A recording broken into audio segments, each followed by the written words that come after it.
سلام كورة تخاتاتلتي كما يتقنيو زي زينا متيتي زينا متيت أنا لما عنتي مدبناون كم لمد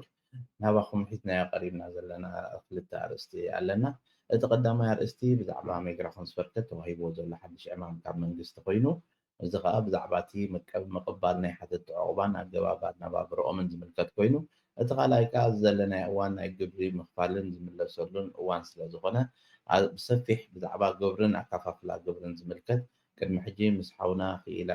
ናይ ሓሳባት ኣቡበከር ዓብድልዓሊ ምስ ገበርናዮ ቃለ መጠይቕ ብሰፊሕ ክትመሃርሉ ደጊምና ናባኹምኩም ፍንወይና ኣገደስቲ ዝበሃሉ ናይ ስካት በርከት ዕለታት እውን እንታይ ክግበር ከም ዘለዎ ክንገልፀልኩም ኢና ኣብ መንጎ ከዓ ከም ልሙድ መዋዓውዒ ናባኹም ነብሎም ክህልውና እዮም ንምክትታልኩም ዳዓደምኩ ናብ ተቐዳማይ ኣርእስቲ ከኣትየ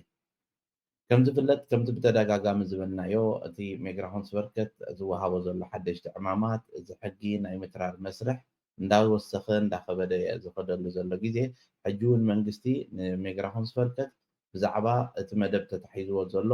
ሓተቲ ዕቑባ ካብ ዝኾነ ቦታ ከይወፁ ኣብ ሓደ ቦታ ተዓፅዮም ዕቑባ ክሓቱ ፍቓድ ተወሲዶም ናብ ህዝቢ ክሕወሱ ፍቓድ ተደይወሲዶም ግን ካብዚ ሃገር ክወፅሉ ዝኽእሉ ኩነታት ንምግባር መደብ ተታሒዙ ይኽየድ ከም ዘሎን ነዚ ዝኸውን ቅድመ ምድላው ክግበር ኣለዎ ብምባል ከዓ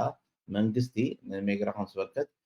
ዝሃቦም ዕማም ከም ዘሎ እቲ ዕማም እቲ ከዓ ኦልሬዲ ስጋዕ መይ ኣብ ዘሎ ግዜ ፀብፃብ ከቕርቡ ኣብ መጨረሻ ከዓ እቲ ንኢቫሉዌሽን ዝበፅሕ እቲ ናይ መጨረሻ ገምጋም ከዓ ኣብ ኦክቶበር ክበፅሕ ምዃኑ እዚ ሓድሽ ወፂኡ ዘሎ መምርሒ ኣብዚ ከምዚ ትርእይዎ ሜግራሆን ስበርከት ሓድሽ ተዋሂብዎም ዘሎ ሕጂ እቲ ቅድመ ምድላው ክገብሩ 4500 ቦታታት ዝሕዝ ውዕል ክገብሩ ይደልዩ ከም ዘለው ነዚ ብዝርዝር ተገሊጹ ኣሎ እዚ 31 መይ እቲ ሪዛልት እንታይ ከም ዝገበሩ ንመንግስቲ ዝሕብርሉ ኮይኑ ገና ብተግባር ኣይወዓለን ኣሎ ኣብ መጨረሻ ግን 31 ኦክቶበር እዩ እቲ ገምጋም ክግበር ኣብ መጨረሻ እቲ ስራሕ ክግበር ይከኣል ይከኣልን ኣብ መፅናዕቲ እስከ እንታይ ከም ክትገብሩ ትኽእሉ ስጋዕ ሽዑ ምድላዋት ግበሩ ተባሂሉ መምርሒ ተዋሂቦም እቲ ናይ መጨረሻ ፀብፃቡ ዝረአይ 31 ኦክቶበር ስጋዕ ሽዑ ግን ዝተተግበረ ነገር የለን ገለገለ ብፆት ብተህዋኽ ከምዚ ኮይኑ ኣሎ ካብ ሕጂ ገለ ኢሎም ዘውፅኦ ትማሊ ዜና ከም ፀብፃብ ኣብ ሶሻል ሚድያ ርኢ ነይረ ግን ኣይኮነን እዚ ብድራግ ተዋሂቡ ኣፅንዕዎ ተባሂሉ ዘሎ እምበር ብተግባር ከም ዘይተጀመረ እቲ ሰብ ክፈልጥ ምክንያቱ ምስ ግዜኦም ክንሪኦ ኢና ሰባት ከከይዶም ኢዶም ሂቦም ክምለሱ ይኽእሉ እዮም እቲ ቀንዲ ሕመረት ናይዚ ሕጂ ተዋሂቡ ዘሎ መምርሒ ኣብዚ ታሕቲ ከም ትርእይዎ ኩሉ ሸዓብ ዝተወከሱ ምንጭ እንዳረኣኹም ኪዱ ንዕኡ እምቢብኩም ክትርድእዎ ስለ ትኽእሉ ማለት እዩ ስለዚ እዚኣ እታ ቀንዲ ዕላማ እንታይ እያ ኤቦ ዝበሃል ነይሩ ኤገት ብወንደ ማለት እዩ ኤቦ ዝበሃል ነይሩ እሱ ክተርፉ እሞ ሓተቲ ዕቑባ እንታይ እቲ ኦብድራግ ንህለ ኣብዚ እንታይ እዩ ክግበር ተደልዩ ዘሎ ዝብል ሰባት ዕቑባ ምስ ሓተቱ ካብኡ ንኸይወፁ እዚ ከዓ እቲ ተዋሂብዎም ዘሎ ዕማም 31 ኦክቶበር ክግምገም እዩ ክቐርብ እዩ ከይቅበልዎ ክእሉ ክፀድቕ ክቕበልዎ ይኽእሉ ገና እቲ ገይሮሞ ዘለዉ ምድላዋት ምስ ተረኣየ ኣይ እኹል ኣይኮነን እዚ ተማልአን እውን ክበሃል ይከኣል ወይ እውን ክፀድቕ ይከኣል ስለዚ ስጋዕ ዕለት እዚ ገና ኣይክቕየርን እዩ ማለት እቲ ኣገባብ ከምዚ ኣብ ተብተብ ዘብል ኣይኮነ ምስ ተቐየረ ግን ብዙሕ ፅልዋ ክህልዎ እዩ ብፍላይ እቶም ወለዶም ስድራ መፅኦም ኣብዚ ምስ መፁ ኣብዚ ዝተርፉ ኢሎም ዝህቡ ገለ ኣብ ካምፕ ምእታው ክመፃ እዩ ማለት እዩ ካብ ካምፕ ምውፃእ ክክልከል እዩ ጉዳዮም ተራእዩ ጥራሕ ካብኡ ከም ዝምለሱ ወይ ከዓ ከም ዝተዋህቡ ጥራሕ ናብ ሕብረተሰብ ክሕወሱ እዩ እቲ ቀንዲ ናይቲ ዕላማ እንታይ ምዃኑ ኣብዚ ተገሊፁ ኦኬ እንታይ ክኸውን ሽዑ ሓደ ሰብ ዕቑባ ሓቲቱ ኣብኡ ይፀንሕ እሞ ዳሕራይ ምስ ተቐበልዎ ክወፅእ ናብ ሕብረተሰብ ክሕወስ ምዃኑ ነዚ ብዝርዝር ገሊፆም ኣለዉ ስለዚ እቲ ሜግራሆን ስበርከት ተዋሂብዎ ዘሎ ዕማም ሕጂ እቲ ክግበር ዝከኣል ቅድመ ምድላዋት ግበሩ እሞ ኣቕርቡልና ትፀብፃብ ስጋዕ 31 መይ እቲ ብመንግስቲ ዝቐርብ መርመራ ቀሪቡ ኣብ መጨረሻ እቲ ንዕኡ ኢቫሉዌት ዝግበረሉ ዕለት ከዓ ከምዚ ዝገለፅናልኩም 31 ኦክቶበር 2024 እዩ ስለዚ እዚ ትማሊ ዝተዋህበ መምርሒ ኮይኑ ኦኬ ጎ ኣሄድ ዓይነት ዝበልዎም እዩ ዕለት 8 ማርች ሜግራሆን ስበርከት ኣብ ዝውፅዎ ንህለ ማለት እዩ ስለዚ እቲ ክንሪኦ ዘለና እንታይ እዩ ኦልሬዲ እቲ ኣገባብ ናይ ምቕባል ኣገባብ ናይ ዕቑባ እንዳተቐየረ ከይድ ስለ ዘሎ ሰባት ኣብ በቲ ቀደም ዝነበረ ኣገባብ እንዳኸዱ ወላ ሓንቲ ከም ዘይተፈጥረ እሞ ኩሉ ከም ቀደሙ ዘሎ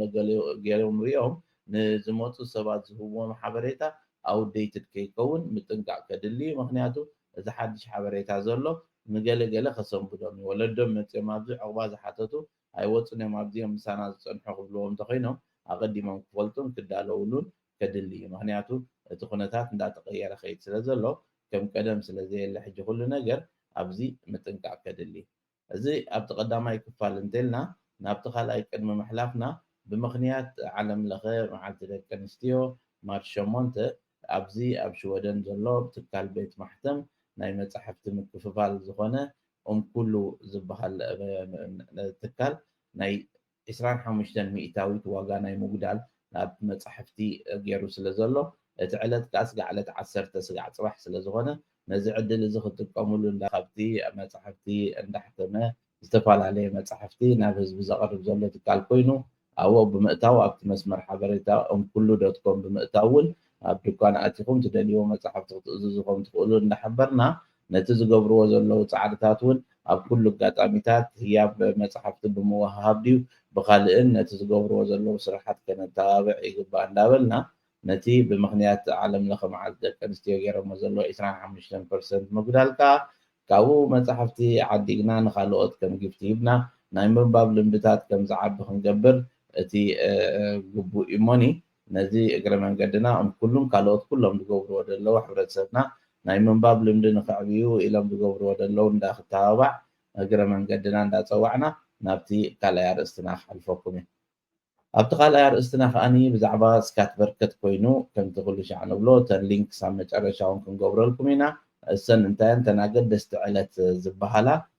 ኣብዚኣ ከሪአኩም እየ እሳተን ስካት በርከት ኣውፂዎን ዘሎ ኣገደስቲ ዝበሃላ ዕለት 19 ማርች ጀሚርኩም ድሕሪ ሰሙን ገለ ምዃኑ እዩ ዝኸውን ደሎ 10 መዓልቲ ጀሚርኩም ዲክላሬራ ክትገብሩ ከም ትኽእሉ ስጋዕ ክልተ ማይ እንተሓሊፉ ግን መቕፃዕትታት ኩሉ ከም ዝኽእል እንደገና ከዓኒ 3 ኣፕሪል እንድሕር ዳ ወላ ሓንቲ ለውጢ ከይገበርኩም 3 ኣፕሪል ኦንላይን እንድሕር ዳ ዲጂታሊ ጉድሸንድ ጌርኩሞ እቲ ክምለሰኩም ዝግባእ ገንዘብ ካብ ዕለት 9 ስጋዕ 12 ኣፕሪል ኣብ ሕሳብኩም ክኣቱ ከም ዝኽእል ኣብዚ ገሊፆም ኣለው እዚ እንታይ ማለት እዩ ሓደ እቲ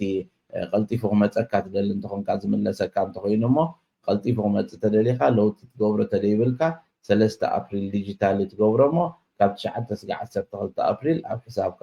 ክኣቱ ከም ዝኽእል ነዚ ግን ጠቕላላ እቲ እስካት እንታይ እዩ ብኸመይ ኣገባብ ክፍል ገለ ዝብል ቅድሚ ሕጂ ናይ ሕሳብ ክኢላ ሓውና ኣቡበከር ዓብድልዓሊም ዝገበሮ ቃለ መሕትት ምሳና ድሕሪ እዚ መደብ ክትከታተልዎ ፖስት ክንገብረልኩም ኢና ንዕኡ ነቲ መደብ ተከታተሉ እንዳዓደምኩ ከዓ ዝበዝሐ ዝርዝር ናይ ስካትን ኣገባቡን እንታይ ክግበር ይከኣል ኣብ ውሽጡን ብዝርዝር ተገሊፁ ስለ ዘሎ ንዕኡ ፈሊና ንበይኑ ክንሰመዝ ሕጂ ክንፍንወልኩም ኢና እዋናዊ ስለ ዝኾነ እቲ ኣገዳሲ ዕለታትን ገለን ከተንብቦ ናይ ስካት በርከት እውን እቲ ሊንክ ከም ልሙድ ኣብ ታሕቲ ከነቕምጠልኩም ኢና ነቲ ንዓኹም ዝበልናያ ንሎሚ ከነቕርቦ ዝደለና እዚ ክልተ ርእስታት እዩ ነይሩ ብዝበለፀ ግን ተቃለ ምሕትት ኣዝዩ ሰፊሕ ስለ ዝኾነ ንዑ ክትከታተሉ እንዳዓደምኩ ናይ ሎሚ ዓንቲ መደብና ኣብዚኣ ከነቋርፅ ኢና ኣብ ዝቐፅል ሰሙን ብዘካልእ መደብ ስጋዕ ንራኸብ ሰላም ቅድሚያ